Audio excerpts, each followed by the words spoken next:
শুভ সন্ধ্যা।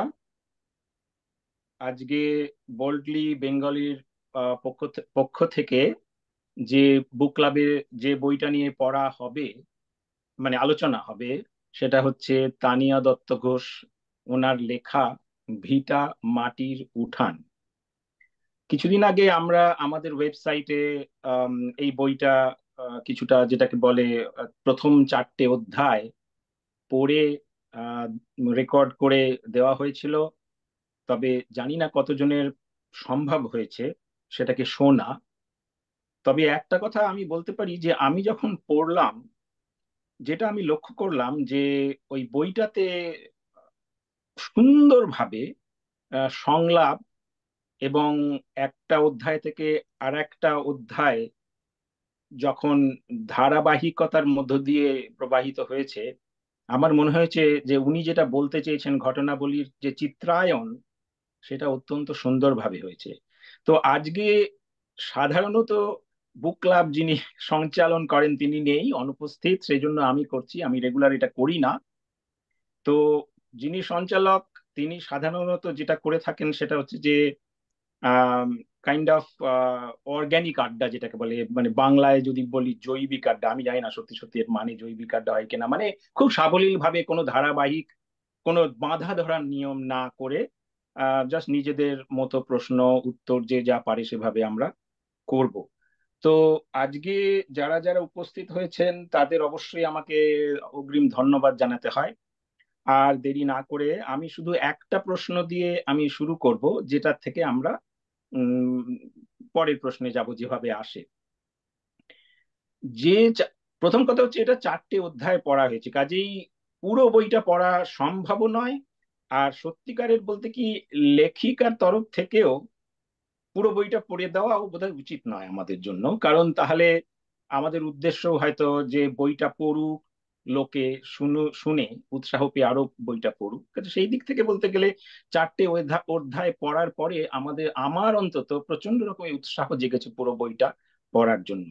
তো আমিও জানতে চাইবো যে এই যে প্রথম 4টে অধ্যায় পড়া হলো, সেইটা আপনারা কিভাবে নিজের সঙ্গে কানেক্ট করতে পারেন বা সম্পর্কিত করতে পারেন, এইটা দিয়ে আমরা শুরু করি, তারপরে যেভাবে যাবে সেভাবে করব। আর একটা জিনিস, আমরা যাতে বিভিন্ন যারা পার্টিসিপেন্ট অংশগ্রহণ করছেন তাদের সকলের মতামত বা প্রশ্ন নিতে পারি, সেই জন্য আমি বলবো যতটা পারা যায় আহ সংক্ষেপে কিন্তু সুনির্দিষ্টভাবে বলতে পারলে ভালো হয়। মুখস্থ মানে পাপাইয়ের মুখস্থ যে কে বিজনেসটা করছে, সেই তো পাপাই করছে না, দেবকুমার করছে। দেবকুমার তো জাস্ট আচ্ছা, আমার একটা সামনে। রিকোয়েস্ট থাকবে, যারা যারা শুনছেন তাদের নিজেদের ফোনটা একটু মিউট করে রাখবেন। যখন বলবেন তখন শুধু চালিয়ে নিয়ে বলবেন, এটা একান্ত অনুরোধ থাকলো।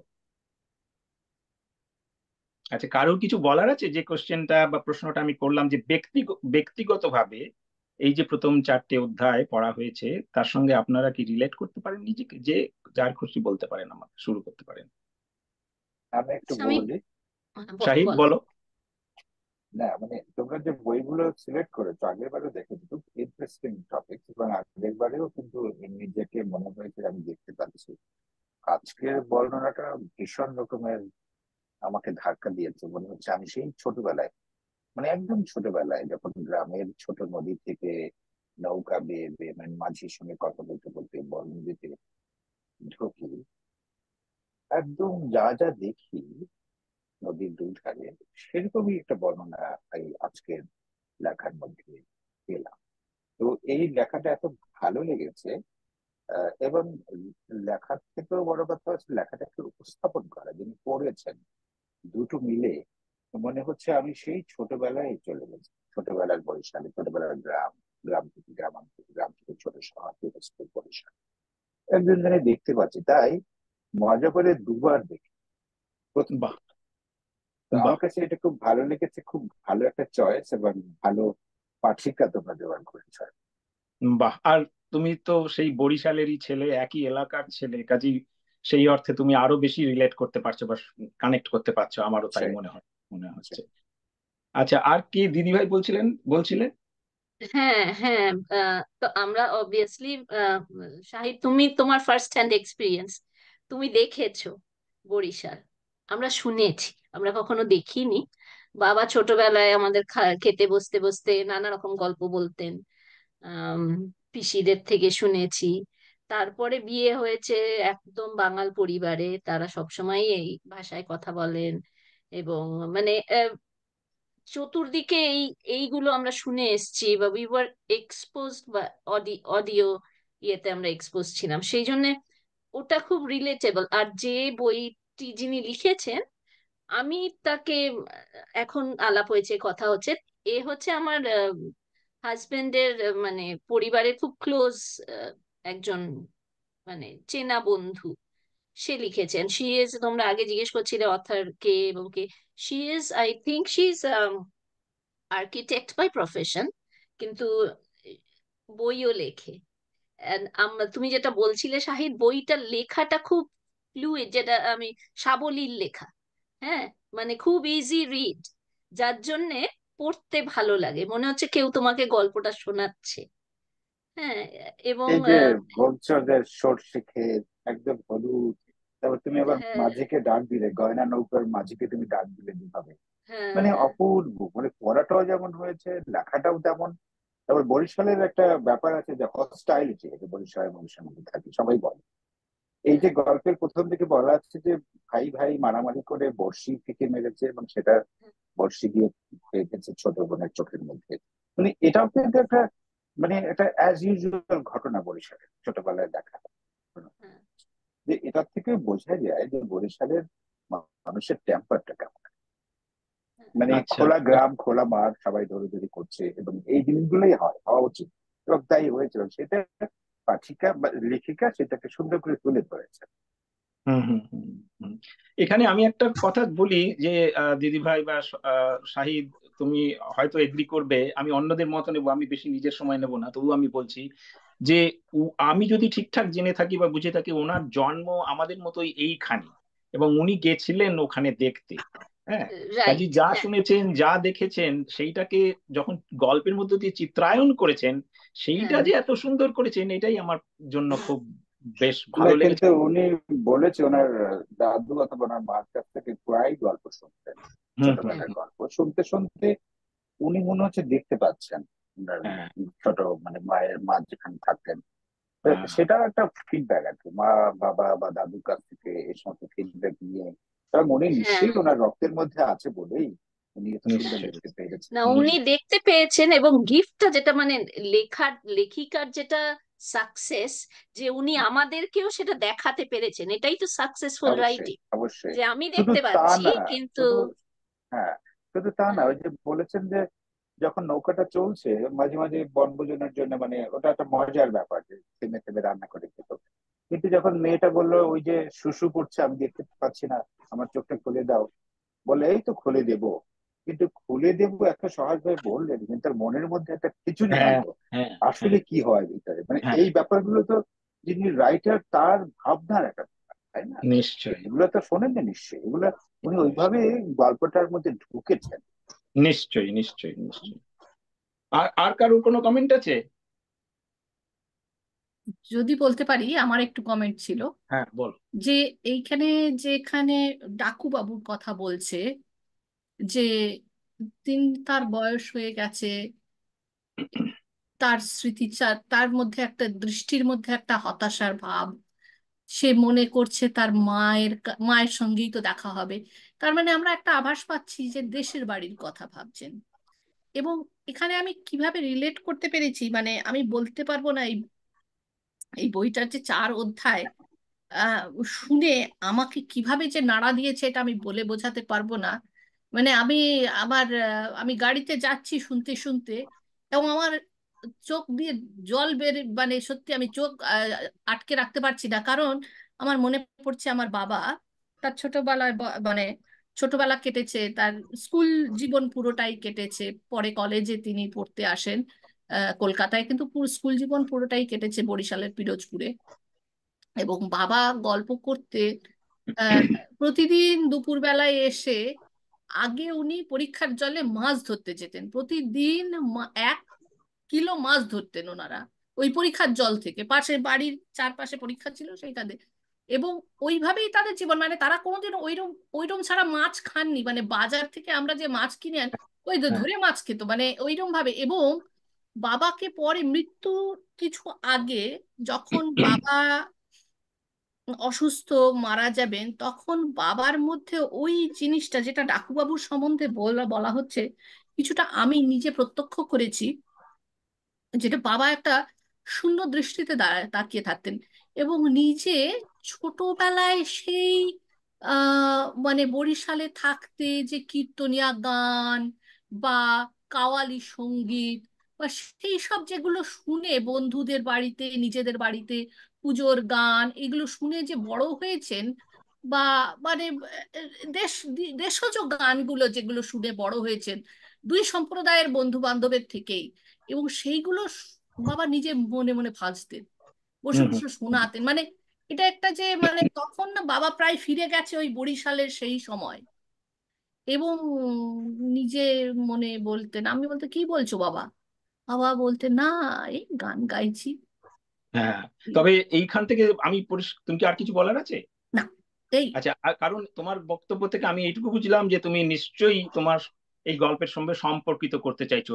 তবে আমি সাধারণত আহ, সঞ্চালনা করি করি না বলে ভুলে গেছিলাম একটা জিনিস করতে, যে কোয়েশ্চেনটাকে আবার ইংরেজিতেও বলে দেওয়া, যাতে সকলে ঠিকঠাক বুঝতে পারেন। তো যারা অনুষ্ঠানটা একটু আগে জয়েন করেছেন বা একটু পরে, আমাদের শুরু করার একটু পরে জয়েন করেছেন, তাদের জন্য আগে একটু কোয়েশ্চেনটা আবার বলিনি, কারণ এই কোয়েশ্চেনটা এত ইম্পর্টেন্ট কোয়েশ্চেন যে আমি এটাতে আরেকটুখানি থাকতে চাই। সেটা কোয়েশ্চেনটা ছিল যে এই যে চারটে অধ্যায় পড়া হয়েছে, আপনি ব্যক্তিগতভাবে এই চারটে অধ্যায়কে আপনার সঙ্গে কিভাবে সম্পর্কিত করতে পারেন? Can you personally relate to these four chapters? If so, if yes, how and why? আমি অনেককে দেখতে পাচ্ছি, উষসীদি আছেন, উদিত আছেন, শতাব্দী আছেন, সাহিত্য বলেছে, ইন্দ্রাণীদি আছেন। তো আমি এদের প্রত্যেককেই বলবো, আপনারা যদি অল্প অল্প করে কিছু বলতে পারেন খুবই ভালো হবে আমাদের জন্য, আমরা শুনতে চাই।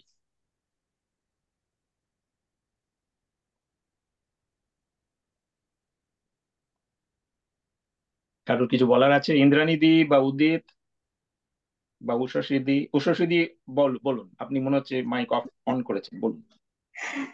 না, আমার কিছু খুব একটা কিছু বলার নেই। যদিও আহ, আমি জানি যে আমার মা বাবা এবং তাদের সব পরিবার আহ, সেই সময়তে স্বাধীনতার পরে আহ, তারা চলে এসেছিলেন। তবে আমার মনে হয় তাদের হয়তো মানে আহ, খুব একটা কথাবার্তা তাদের কাছ থেকে আমি শুনিনি, এখন আমার মনে হয় তাই। কেন ওনারা মানে এইসব কথাগুলো নিয়ে আলোচনা করতেন না? হয়তো আমাদের সেখান থেকে মানে আমরা হয়তো কষ্ট পাবো, যে কোনো কারণেই হোক, বা নিজেদের মধ্যেও কথাবার্তা বলতেন না। আহ, তো এই পরে শুনেছি আর কি যে আমাদের বাবাদের বাড়ি কিরকম ছিল, মার বাড়ি কিরকম ছিল। আহ, তো পরে অনেক পর, তখন কিছুই বুঝতাম না, কিছুই মনে হয়নি ছোটবেলায়। এখন মনে হয় যে সত্যি সত্যি তারা এই যে সমস্ত কিছু ছেড়ে চলে এলেন, মানে কোন অবস্থা থেকে কোন অবস্থা এসে, যদিও রিফিউজি হয়ে আসতে হয়নি, মানে সেটা একটা খুব ভালো ইয়ে, কিন্তু হুম, হুম। তাহলেও তো তাদের সবকিছু ছেড়ে চলে আসতে হচ্ছিল, নিজের জায়গা, নিজের পরিচিত বাড়ি, নিজের পরিচিত গ্রাম, সব তো ছেড়ে চলে আসতে হলো, ওকে অ্যাডজাস্ট করতে হলো একটা অন্য জায়গাতে এসে। তো সে সেটা একটা, এখন আমার মনে হয়, এখন চিন্তা করলে আমার নিজের মনে হয় যে তারা কি অবস্থার মধ্যে দিয়ে গেছিল। আমি যদি মনে করি যে আমাকে হঠাৎ সবকিছু ছেড়ে দিয়ে অন্য জায়গাতে একটা ওরকম হয়ে চলে যেতে হবে যে আমি কিছুই জানি না, তাহলে কিরকম আমি ফিল করব। নিশ্চয়ই, নিশ্চয়ই, সেইটা নিশ্চয়ই। সেইটা আমি নিজে মনে করি, কিন্তু আম, যে কোনো কারণেই হোক আমাদের মানে এরকম আলোচনাটা আমি শুনিনি আর কি আচ্ছা। কখনো। এবং না, উষসীদি, একটা কথা বলে রাখি, উষসীদি খুব ভালো কথা বলেছেন যে নতুন জায়গায় চলে, তখন ধরে রাখতে হবে তখন কিন্তু ভারতবর্ষ তাদের জন্য একটা নতুন দেশ, সেইটা হ্যাঁ, ভুলে এক্স্যাক্টলি, নতুন জায়গায় নতুন, হ্যাঁ এক্স্যাক্টলি, হঠাৎ হ্যাঁ, একটা কিন্তু নতুন ইয়ে আর কি। কিন্তু দেখো উষসীদি, এই যে ট্রাভেলটা ওরা এসেছেন, আমি সবাইকেই বলছি ওরা এসেছে যুদ্ধের সময়, যেটা পলিটিক্যাল টার্ময়েলের সময়। আমরাও কিন্তু অন্য একটা দেশ ছেড়ে এসেছি একটা নতুন দেশে। সিমিলার, মানে আমরাও তো all immigrants, right? But situation is better. হ্যাঁ, এক্স্যাক্টলি। আমরা আমরা নিজের নিজের ইচ্ছাতে, ইচ্ছে হ্যাঁ ইচ্ছে আমরা নিজের হ্যাঁ, ইচ্ছে এসেছি, সেটা একটা বিরাট ইচ্ছে ইয়ে। এসেছি, নিজের হ্যাঁ। ইচ্ছায় এসেছি, নিজেদের কষ্ট করে, মানে অনেক ইয়ে করে এর সঙ্গে অ্যাডজাস্ট করতে হয়েছে। এখনো হ্যাঁ, প্রতিদিনই হয়, হয়তো এখন অনেক অ্যাডজাস্ট হয়ে গেছে। এখন তো আমি বলি তো আমরা একটা ত্রিশঙ্কু অবস্থার মধ্যে, না এই দেশে নয় ওই দেশে। হুম, হ্যাঁ, বয়সের সঙ্গে ঠিক নিশ্চয়ই। ঠিক। সঙ্গে আমাদের, হ্যাঁ না না, বয়সের ঠিকই বলছেন, ঠিকই বলছেন। আমি মানে আপনার সঙ্গে একদমই এগ্রি করছি। তো আহ, এই নিয়ে ঘন্টার পর ঘন্টা চলতেই পারে। মানে খুবই ইম্পর্টেন্ট এক ধরনের অভিজ্ঞতা বা আমাদের বিভিন্ন অভিব্যক্তি এর উপরে আছে। তো আপনার আর কিছু যদি বলার আছে কিছু, না হলে আমি অন্য কাউকে জিজ্ঞেস করব। হ্যাঁ হ্যাঁ তুমি অন্য কাউকে জিজ্ঞেস করো। আচ্ছা আচ্ছা আচ্ছা। আর আর কারোর কিছু বলার আছে এই ব্যাপারে? আমি অর্পিতাকে দেখছিলাম, অবশ্য আমি জানি না মিস করেছি না দেখতে পাচ্ছি না, আমি যাই হোক। ইন্দ্রাণী। ওকে, আমার ইন্দ্রাণী। শুধু বলার কাছে একটা মজার কথা। হুম হুম আহ জানো তো আমি মজার জিনিস খুব ভালোবাসি। হুম হুম সেটা হচ্ছে কেক সাজানোর যে ব্যাপারটা, যে চ্যাপ্টারে যেটা কেক সাজানো হচ্ছে, যতবার উনি কেকটা সাজিয়ে দিচ্ছেন ততবার দুটো করে মিস হচ্ছে। হুম হুম তো আমার, তারপর উনি লুকিয়ে দেখলেন যে কে এই যে চুরি করছে। তো এই হ্যাঁ। প্রসঙ্গে আমার একটা মনে পড়ে, আমার দাদু খুব ভালো হিমসাগর আম আনতেন, আর সেটাকে সাজিয়ে ত্রিভুজের মতো রাখতেন। হুম হুম যে হুম আমটা পাকা হবে শেষে আর কি, সেইটা হুম, কিন্তু খাওয়া হবে। হ্যাঁ। কিন্তু আমার ভগবানের কৃপায় আমার ভাইয়েরা এটাই শুনতো না। তারপর একটা তুলে নিত, কিন্তু সারা দুপুর ওদের লাগতো সেটাকে ত্রিভুজ বানাতে। তার কারণ হচ্ছে একটা সবসময় কম পড়তো, তখন অস্থির হয়ে যেত, দাদু তো উঠলে আহ মারবেন, তাহলে কি হবে, ত্রিভুজ কি করে ঠিক হবে। তো আমার ওই কেকটা কেকটা সাজানোর সময় আমার ওই আমের কথাটা মনে পড়লো। আর নিশ্চয়ই একটা নিশ্চয়ই। আর বলুন আর বলুন একটা বলুন। কথা হচ্ছে, আমার মা তো ময়মনসিংহে ছিলেন। এই আচ্ছা। এর মতোই সব ছেড়ে আমার দাদু চলে আসতে হয়েছিল। হুম সো হুম কল জমিদার ছিলেন বোধহয়। এখন আচ্ছা। বাংলাদেশ থেকে যারাই চলে আসে সবাই ক্লেম করে সবাই জমিদার, আমি জানি না। তবে উনি জমিদার ছিলেন হুম বোধহয়। হুম তো হুম ওইটা ওইটা আমরা খুব শুনি আর কি ময়মনসিংহে। শাহিদ, তুমি নিশ্চয়ই জানো। তো বাঙাল কথা শোনা তো আমাদের অভ্যেস আছে, তবে আমি গিভ এ মানে স্যালিউট টু ববি, যে ও যে বাঙাল ভাষায় কথা বলেছে, যে থ্রু আউট ইংলিশ মিডিয়ামে পড়ে এসে, হ্যাঁ মানে হ্যাঁ। এটা আমার ক্রেডিট না দিয়ে আমি আর পাচ্ছি না।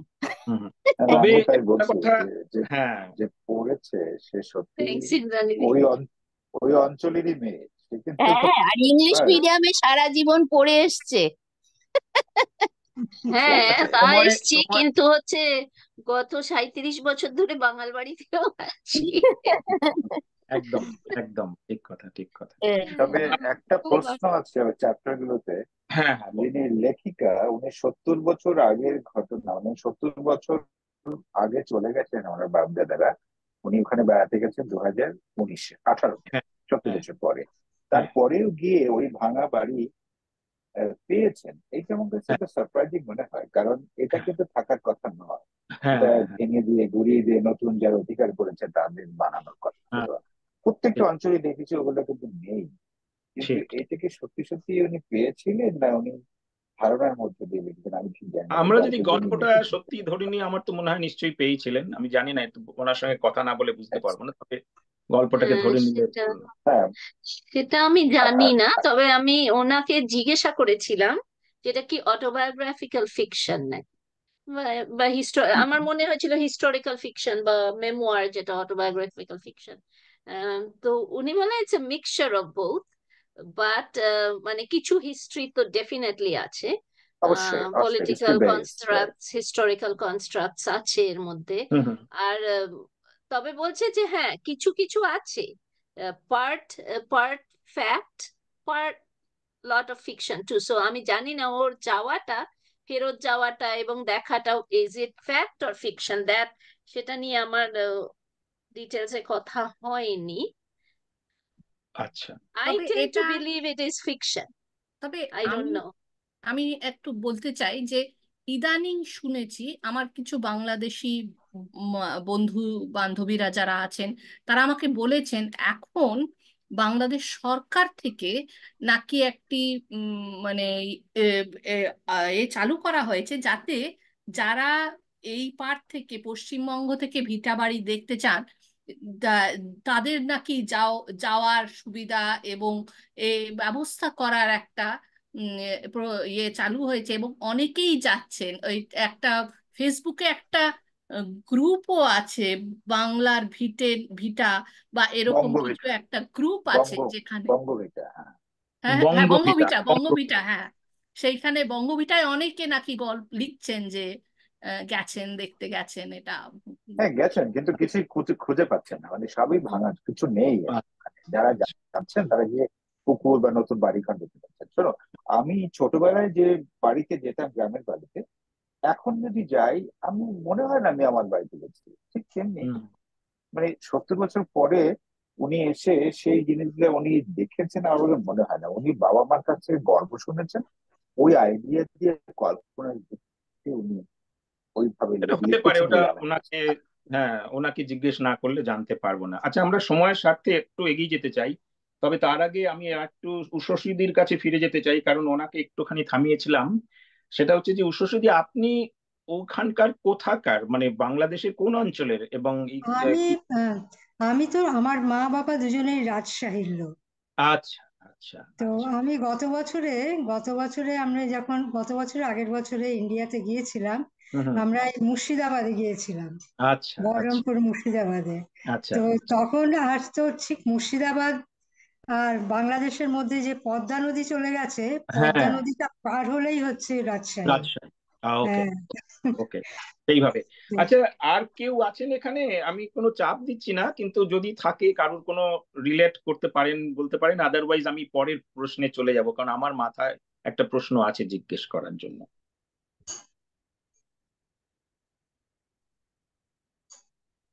আচ্ছা, যদি না থাকে তাহলে আমি একটা প্রশ্ন হয়তো শাহিদ আরো ভালোভাবে বলতে পারবে। এই বইটা যে 4টে অধ্যায় পড়লাম, বা আমি যদি মনে করি যে আমি তো কোনোদিন যাইনি বাংলাদেশে, শাহিদের সঙ্গে বহুবার প্ল্যান হচ্ছে, হচ্ছে না আলটিমেটলি বরিশালে যাওয়া, কারণ আমার বাড়ি একেবারে ওই জায়গায়। আড়িয়াল খাঁ নদী, বারোপাইকা গ্রাম। তখনকার বরিশালের ম্যাপ আর এখনকার বরিশালের রাজনৈতিক ম্যাপ অনেক পরিবর্তন হয়ে গেলেও শাহিদের কাছে শুনেছি সেখানে সেটা আছে। মানে বারোপাইকা গ্রাম আছে, আড়িয়াল খাঁ নদী আছে, উজিরপুর থানা আছে, কাজে আমারও প্রচন্ড ভাবে বাবার কাছ থেকে যা শুনেছি রিলেট করতে পারি সেই অর্থে। কিন্তু আর একটা জিনিস যেটা হয়েছে আমাদের সকলেরই, যারা এই বঙ্গে জন্মেছি, কিন্তু আমাদের রুটস ওই পূর্ববঙ্গ তদানীন্তন পূর্ব পাকিস্তান বা পূর্ববঙ্গ, তারা কিন্তু বিভিন্ন চিত্রের মধ্য দিয়ে, যেমন সবচেয়ে বেশি যেটা আমরা জেনেছি সেটা হচ্ছে ঋত্বিক ঘটকের বিভিন্ন সিনেমার মধ্য দিয়ে। এবং তার মধ্যে আমার কাছে যেটা সবচেয়ে বেশি নাড়া দিয়েছে সেটা হচ্ছে যে মেঘে ঢাকা তারা। এই মেঘে ঢাকা তারাতে যারা আপরুটেড হয়ে ওনারা এসেছেন 47 সালে, তাদের যে বর্ণনা দেওয়া হয়েছে সেটা মনে হয় আমার কাছে নিজেকে রিলেট করার জন্য অসম্ভব রকমের সাহায্য করেছে।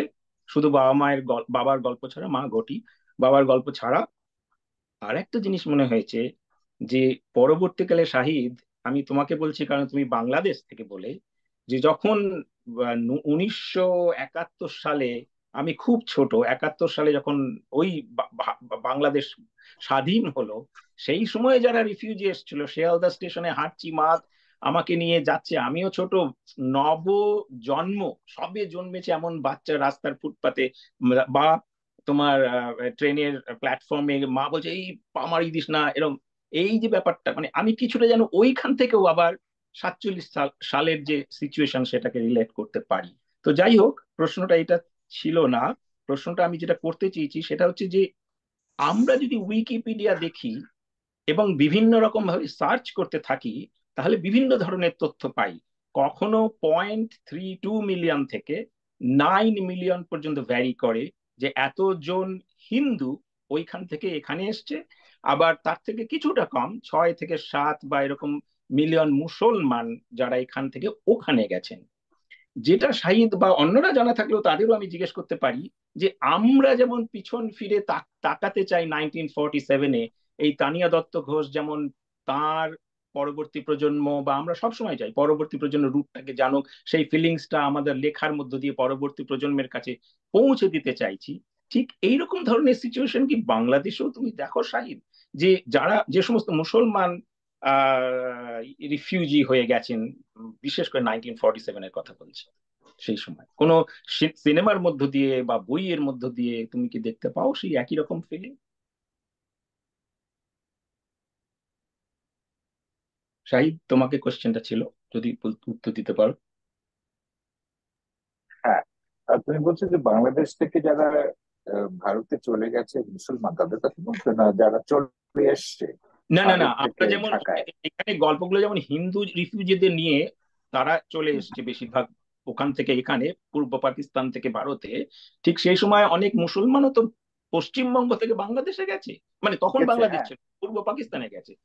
তো তোমাদের সাহিত্যে, ওখানকার সাহিত্যে ঠিক একই রকম ভাবে কি লেখক লেখিকারা সেই অভিজ্ঞতাটাকে ঠিক একই ভাবে ফুটিয়ে তুলতে চেয়েছেন, চিত্রায়ন শোনো, করতে? যারা তুমি ওই লেখার মধ্যে আজকের এই যে লেখিকাই লিখেছেন যে এই দেশটা ভারত থেকে হঠাৎ পুরো মানে পাকিস্তান হয়ে গেল, হ্যাঁ হ্যাঁ হ্যাঁ। এবং এই কারণে দেখবা যে সাধারণ যারা গরিব মুসলমান তারা কিন্তু আসেনি, এসছে অভিজাত ফ্যামিলি হুম হুম অনেক হুম মুসলমান এসছে, যেমন হুম তার মধ্যে একজন কে আমি চিনি, হুম সফিউদ্দিন আহমেদ, খুব নাম করা একজন হুম হুম আর্টিস্ট বাংলাদেশের।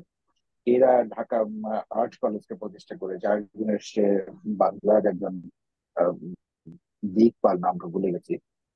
এই ধরনের লোক যারা, মনে করো যারা ওই দেশে অলরেডি এস্টাবলিশড বিখ্যাত, আচ্ছা তারা হয়তো মনে করতে পারে যে বাংলাদেশে গেলে আমি আরো বেশি সুনাম কুড়াবো, আমাকে আচ্ছা। নিয়ে আরো, আমি আরো বেশি একটা স্থান অধিকার করতে, ছোট্ট হ্যাঁ একটা হ্যাঁ দেশ, গ্রোয়িং।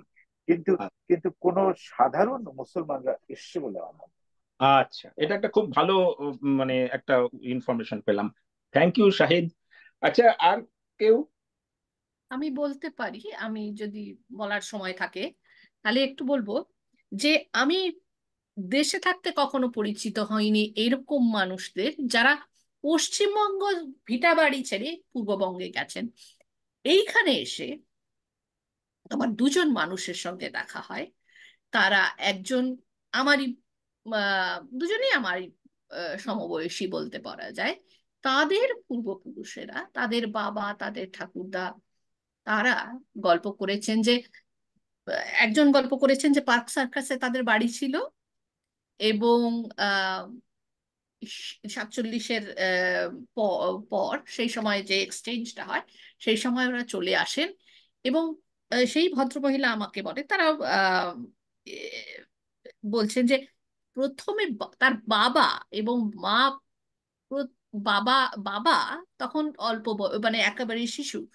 তার বাবার কথা বলছেন যে বাবার যেটা স্ট্রাইকিং লেগেছিল সবচেয়েতে, তার বাবা বলেন আর কি, যে কলকাতায় যখন তারা ছিলেন তারা একরকম ছিল, কিন্তু পূর্ব পাকিস্তানে, মনে রাখতে হবে তখন পূর্ব পাকিস্তান, তখন পূর্ব পাকিস্তানে চলে গিয়ে প্রথম তারা দেখেন নারীরা পর্দা করছে। তার আগে ওনার এইটা কখনো দেখেনি ঢাকায় যখন উনি পৌঁছালেন। তার বাবা এটা ঘটনাটা বলেছেন। আর পরবর্তীকালে আরেকজনের সঙ্গে দেখা হয়। তারা তারা মুর্শিদাবাদ জেলায় ছিলেন, এবং তারা একজন মহিলা, আমার তিনিও আমার বান্ধবী, তিনি আমায় বলেন তাদের বাড়ি ছিল ওই বিহারের প্রান্তবর্তী এলাকায়, পশ্চিমবঙ্গের। সেখান থেকে তারা পাকিস্তানে চলে যান। এবং তার হাতের রান্না যখন আমি খেয়েছি, তখন সেই রান্না কিন্তু আমাদের দেশের ঘটিদের যে রান্নার টেস্ট, একটু রান্নায় মিষ্টি, এটা যা আমরা দেখি, সেইটার একই রকম রান্নার টেস্ট আমি তার তার হাতে পেয়েছি। যে আচ্ছা, আহ, মানে আমাদের পশ্চিমবঙ্গের মানুষের রান্নার সঙ্গে অনেক সিমিলারিটি। বাহ, খুব তাদের ভালো লাগলো। সোশ্যাল স্ট্যাটাস জেনেছো? মানে তারা আসলে কেন ওই নতুন দেশে অনিশ্চয়তার মধ্যে যাবে, তাদের সোশ্যাল স্ট্যাটাসটা কি ছিল, এটা কি প্রথম জেনেছো? যার কথা বললাম তার আমার মনে হয়েছে খুব অভিজাত পরিবার। দ্বিতীয় এটাই। দ্বিতীয় মহিলার কথা আমার জানা নেই। ওইটা আমি ঠিক। জানি, কারণ আহমেদ শরীফ বলে আরেকজন বাংলার দিকপাল, উনিও কিন্তু কলকাতা থেকে এসছেন এই বাংলাদেশে, ওনাকে এরকম একটা পদ দেওয়া হবে, ঢাকা বিশ্ববিদ্যালয়ের ছাত্র হয়েছেন, গবেষণা করেছেন, যেটা হয়তো পশ্চিমবঙ্গে থাকলে সেটা করতে পারতেন না। বুঝতে নানা পেরেছি। নানা ইকুয়েশন আছে। হ্যাঁ, আচ্ছা, আমি একটু সময়ের সাথে এখনই অলরেডি আমাদের আর 10 মিনিট হয়তো আছে ম্যাক্সিমাম, তো আর কেউ কারো কিছু বলার আছে? আদারওয়াইজ আমার একটা প্রশ্ন হচ্ছে, পরে যাব, কিন্তু আমি আপনাদের কাছ থেকে আগে শুনতে চাই যারা অংশগ্রহণ করেননি এখন। অতীশ, জাস্ট বলে নিতে চাই অর্পিতা এসছে আবার, ও ডিসকানেক্ট হয়ে গেছিল, তো ও এসছে, হ্যাঁ হ্যাঁ হ্যাঁ অর্পিতাকে তুমি জিজ্ঞাসা হ্যাঁ হ্যাঁ, হ্যাঁ, যদি। অর্পিতা, তোমার কিছু বলার আছে?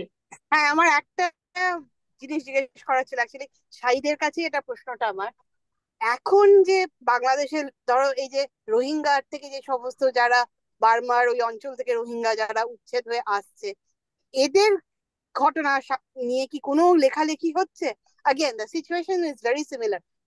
দেশভাগ 1947-এ হয়েছে, পশ্চিমবঙ্গ থেকে গিয়েছে, বাট এখানেও তো এরাও উচ্ছেদ হয়ে আসছে না? অসম্ভব ভালো কোশ্চেন। না না, এই জিনিসটা কিন্তু কোনো সিমিলারিটিস নেই, এটা ঘটনা টোটালি আলাদা।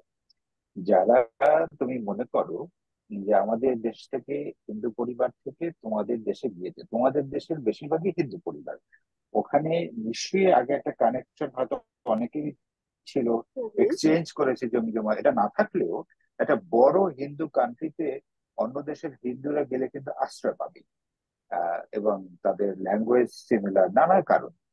কিন্তু এই রোহিঙ্গারা যারা এসছে, তাদেরকে পিটিয়ে তাড়িয়ে দিয়েছে এবং বাংলাদেশ সরকার এনে একটা খাঁচার মধ্যে বন্দি রেখেছে, যাতে তারা বেরোতে না পারে।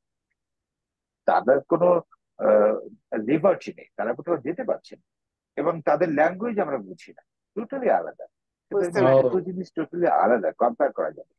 আচ্ছা। বুঝতে পারছি। আচ্ছা আচ্ছা। আচ্ছা। না, আমার ধারণা ছিল রোহিঙ্গাদের মধ্যেও ওই প্রান্তিক অঞ্চল, যেটাতে প্রান্তিক অঞ্চল বলতে বলতে চাইছি দুটো সীমানার আশেপাশে অনেক রোহিঙ্গা আছেন যারা আসলে বাংলা ভাষাতেই কথা বলেন। আমার তাহলে ধারণা হয়তো ভুল। আমার ইনফ্যাক্ট আরো মনে হতো যে ধরো চিটাগাং সাইডে হিলি রিজনটাতে, যেটা বর্ডার করে টুয়ার্ড বর্ডারিং বার্মা, সেইখানে আমার মনে হয়েছিল যে ওদের হয়তো ভাষার মিল থাকতে আছে বা হুম থাকতে পারে। হুম হুম। দ্যাট ওয়াজ না, লাইক হোয়াট আই হ্যাড, আমার আইডিয়া যেটা শোনো, ছিল। চিটাগংয়ের ভাষাও কিন্তু আমরা বুঝি না, খুবই হ্যাঁ, ঠিক হ্যাঁ। ঠিক। কক্সেস বাজারের ভাষা। কিন্তু যারা অলরেডি রোহিঙ্গা, মানে ওই বর্মাতে যারা ছিল বহু বছর হুম হুম। ধরে, তাদের ভাষায় অনেক পরিবর্তন হয়েছে। হাজার আচ্ছা। বছর আগে তারা নাকি এই অঞ্চলেই ছিল, কিন্তু ওই হাজার বছর ধরে তাদের ভাষায় একটা বিরাট পরিবর্তন হচ্ছে, সেটা আমাদের এই অঞ্চলের থেকে আলাদা, এবং তাদের স্ট্রাকচার, তাদের চাল চলনই আলাদা। আহ, রাস্তায় হাঁটলে, বেরোলে আচ্ছা। বোঝা যায় যে এরা রোহিঙ্গা। হুম হুম হুম বাহ। হুম। এবং দেখি। তাদেরকে আটকে রাখা হয়। হুম হুম হুম। আটকে না, রাখা হয় কারণ আমাদের। হচ্ছে এরা ডাকাতি করে, চুরি করে, এরা ছড়িয়ে পড়ে দেশে, নানা কারণেই ওদেরকে আটকে রাখা হয়।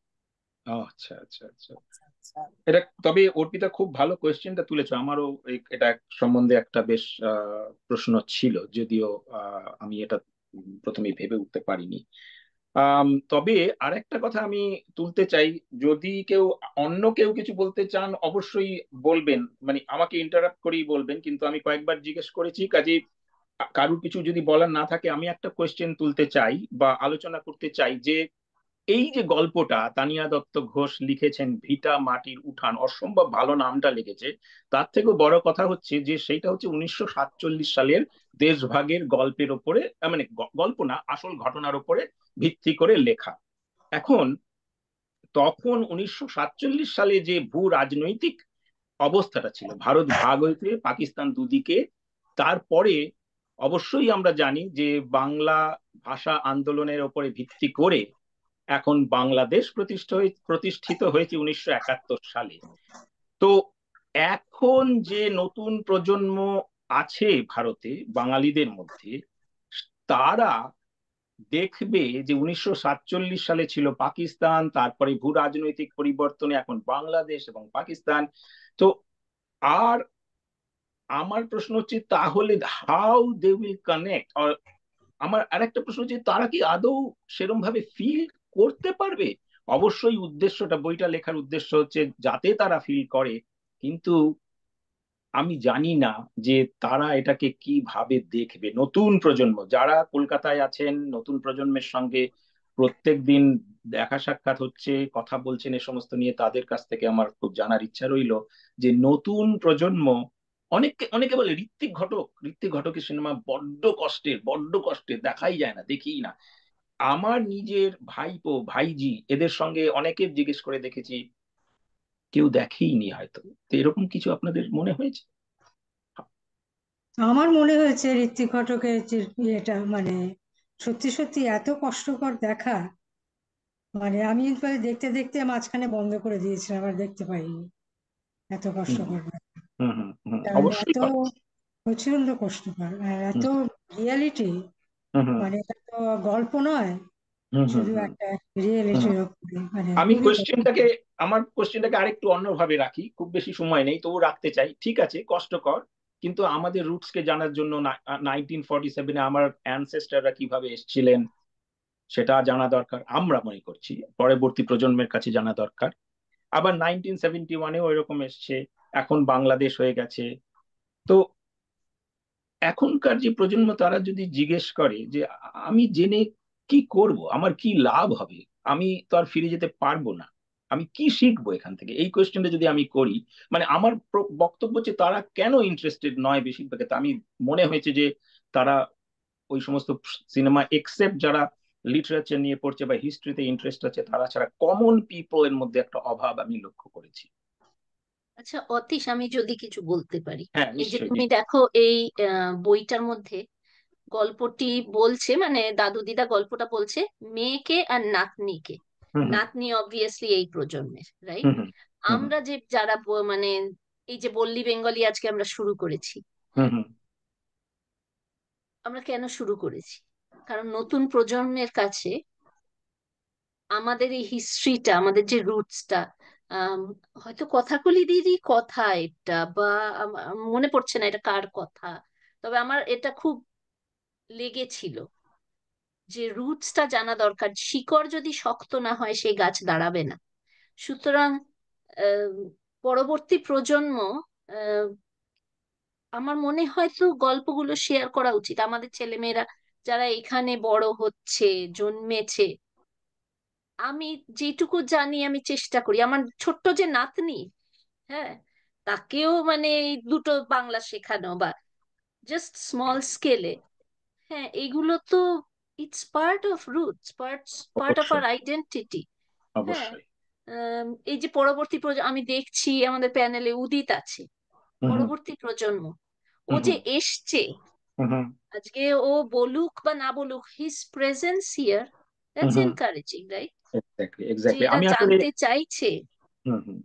হ্যাঁ, আই থিঙ্ক হ্যাঁ, Udit, we would আমি love it if you would say something. হ্যাঁ, but it's encouraging যে এরা এসছে। দিদি ভাই, আমি একটা কথা বলি, আমি একটু নেগেটিভ ওয়েতে বলেছি just to enforce this answer, মানে যাতে কেউ বলে যে কেন আমরা রুটটাকে চাই এবং হ্যাঁ রুটটাকে হ্যাঁ, জানাতে চাই। এখানে যেমন আমি দেখেছি, আমরা হ্যাঁ তো ওখান থেকে আবার এখানে এসেছি, আমরা দেখি যে এখানে কি কি হয়। এখানে যারা বিভিন্ন এথনিসিটি এসছে বিভিন্ন ইউরোপিয়ান কান্ট্রি থেকে, দে সেলিব্রেট দেয়ার ডে। আমরাও ইন্ডিয়ান ডে করি, বাংলাদেশের ডে করে। এই সবই আমরা করি আমাদের রুটসটাকে জানানোর জন্য, এবং তারই আছে। প্রয়াস হিসাবে তানিয়া দত্ত ঘোষ এই বইটা লিখেছেন, ভিটা মাটির হ্যাঁ উঠান, যাতে পরবর্তী হ্যাঁ। প্রজন্ম জানতে পারে। কাজেই আমার মনে হয় আমার সময় শেষ হয়ে আসছে এবারে। আর আর যদি একটু আমি জাস্ট বল আরেকটা কথা বল বলে নি। হ্যাঁ, যে বল। উদিত আমাদের বাংলা ক্লাসে হ্যাঁ, এসছে, হুম শতাব্দী যে এখানে আছে প্যানেলে, ওর হুম হুম। ছোট্ট মেয়েটাকে নিয়ে ও প্রতিবার রিলিজিয়াসলি বাংলা ক্লাসে আসে। নিশ্চয়ই And নিশ্চয়ই that is only because এই যে জিনিসটা আমার শেকড়টা যাতে স্ট্রং থাকে, আমার নিশ্চয়ই। তাতে আমার হাত পা ছড়াতে সুবিধা হয়। That's my identity, and that's encouraging, that's impressive, right? যে আসছে এটা। হ্যাঁ, হ্যাঁ, আমি নিশ্চয়ই। উদিতকে And অনুরোধ thank করব। you. উদিত, তোমার কিছু বলার আছে? আমি রনিতা, আমি একটু নিলাম। উদিত, তুমি কি কিছু বলতে চাও?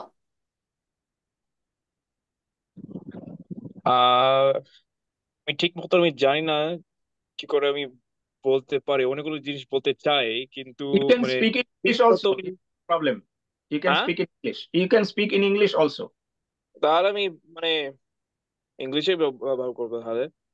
আহ, মানে মানে এই যে বইটা যে লেখা ঘটনা, like it's a little bit unrelatable in some capacity for me. I feel like with every successive generation that has passed since 47, we have generationally sort of become removed from the situation that has passed. I don't remember who said it, but someone mentioned that um, that they asked their parents about their partition story, and they never told them about it. Yeah, I think that Indrani I did.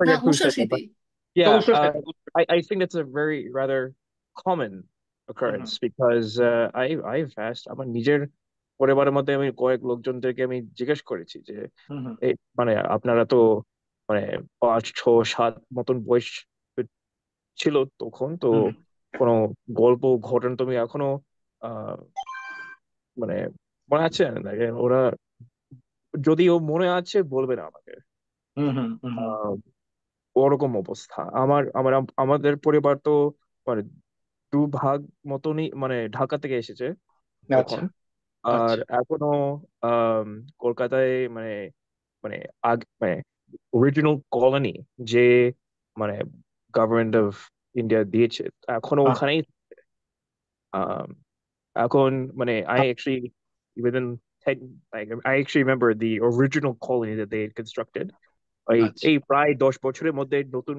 Construct করে একটা নতুন ঠিকঠাক মতন একটা বাড়ি বানিয়েছে ওখানে কিন্তু মানে আমার in my lifetime in my functional memory I remember the original colony so it's in some capacity it's on I cannot physically relate to the abject poverty the abject horrors of the events and the description that was there because it's too removed I did not grow up in it I was in some capacity rather fortunate to um, not have experienced that. But also the shadows and the skeletons of the past certainly are visible in my surroundings as well. Every time I go back, even in the fact that, for example, within our family, much of the reason I assume many of the reasons why a lot of the familial issues that may be present are because of the fact that we had to leave all of the wealth, the house, the property, the gold, the jewelry, everything. And even many of our family members were not even, that were originally in a particular area were all scattered in India. It was like my particular family, for example, actually originally fled to Patna. And then so ভাগাভাগি হয়েছে মানে বিভিন্ন রাজ্যে গিয়ে মানে এখন মানে very recently a lot of the people have sort of come back to Kolkata. But yeah, I guess I ended up answering a question you asked about 30 minutes ago. ওটাই বলতে চাইছিলাম আমি আচ্ছা খুব ভালো লাগলো একদম ঠিক কথা বলেছেন যে শুধু কলকাতা নয় দিল্লি বোম্বে পাটনা এবং বিভিন্ন জায়গায় গিয়ে চলে গেছেন খুব ভালো লাগলো উদিত এই আনসারটার জন্য আই রিয়েলি অ্যাপ্রিসিয়েট দ্যাট আর আমার মনে হয় এবারে আমাদের র্যাপ আপ করার সময় হয়েছে এই কোয়েশ্চেন বা হ্যাঁ সরি আমার মনে হয় শতাব্দীও তুমি যখন এই কোয়েশ্চেনটা করলে কিছু বোধহয় বলতে যাচ্ছিল শতাব্দী am I right? হ্যাঁ আপনার যদি কিছু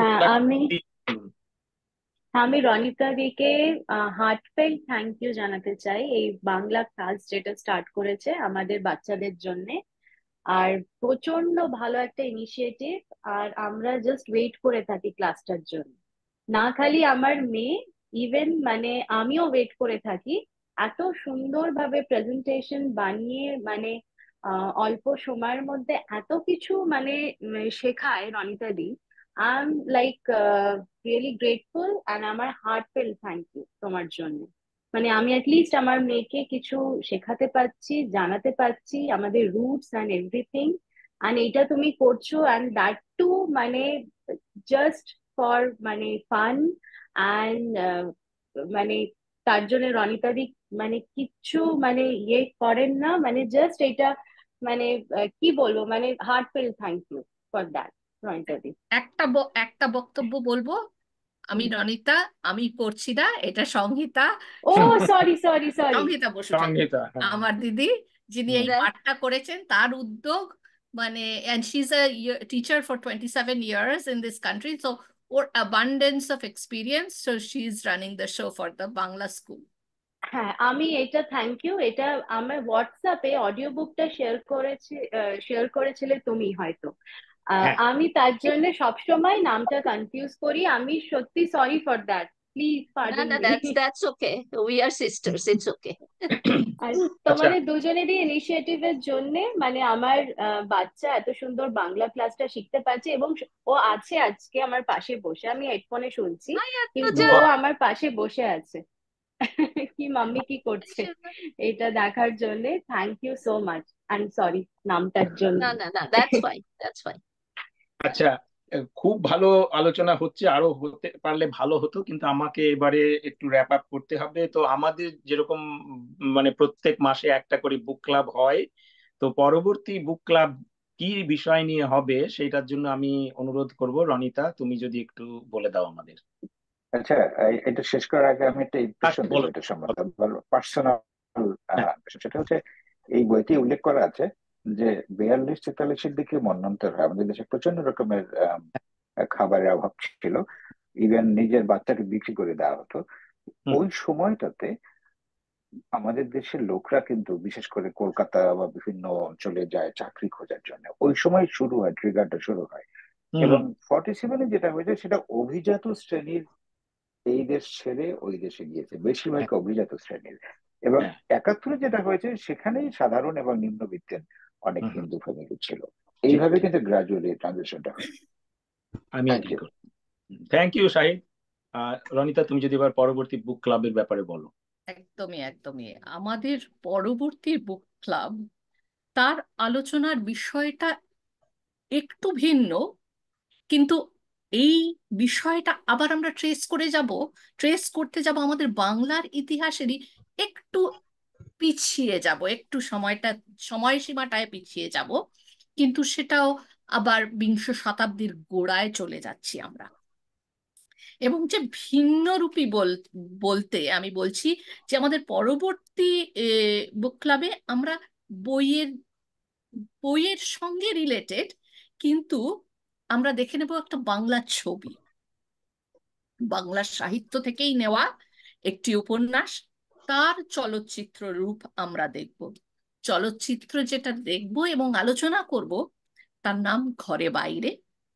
1984 সালে শ্রী সত্যজিৎ রায়, কবিগুরু রবীন্দ্রনাথ ঠাকুরের উপন্যাস ঘরে বাইরে, এই নামেই উপন্যাস, ঘরে বাইরে উপন্যাসের অবলম্বনে ছায়াছবি তৈরি করেছিলেন ঘরে বাইরে।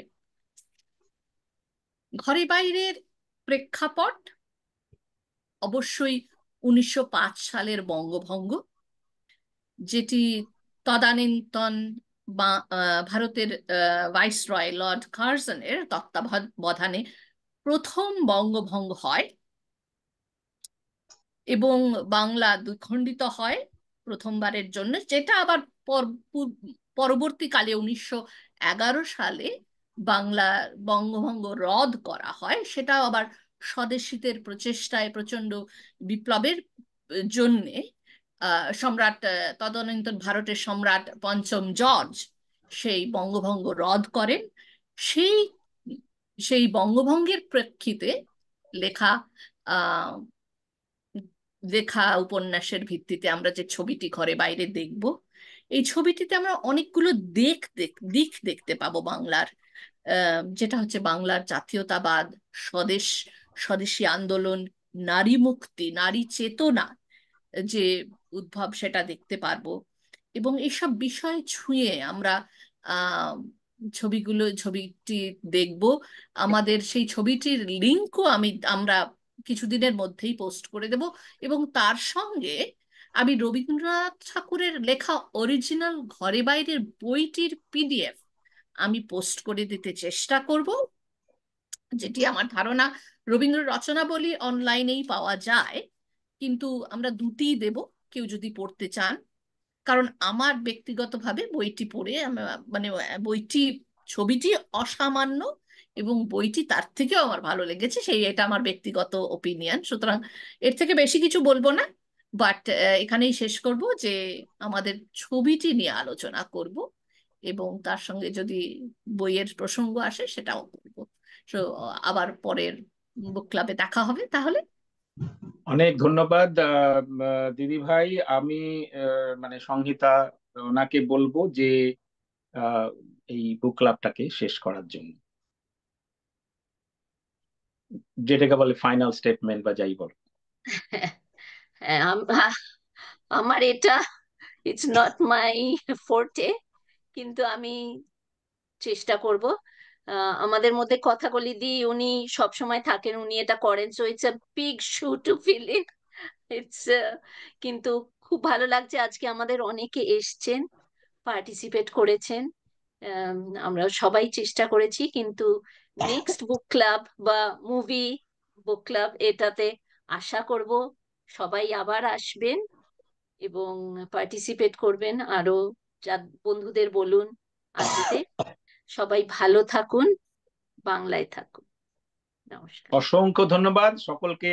আমার তরফ থেকেও ধন্যবাদ জানিয়ে আমরা এই অনুষ্ঠানটা আজকের মতো শেষ করছি।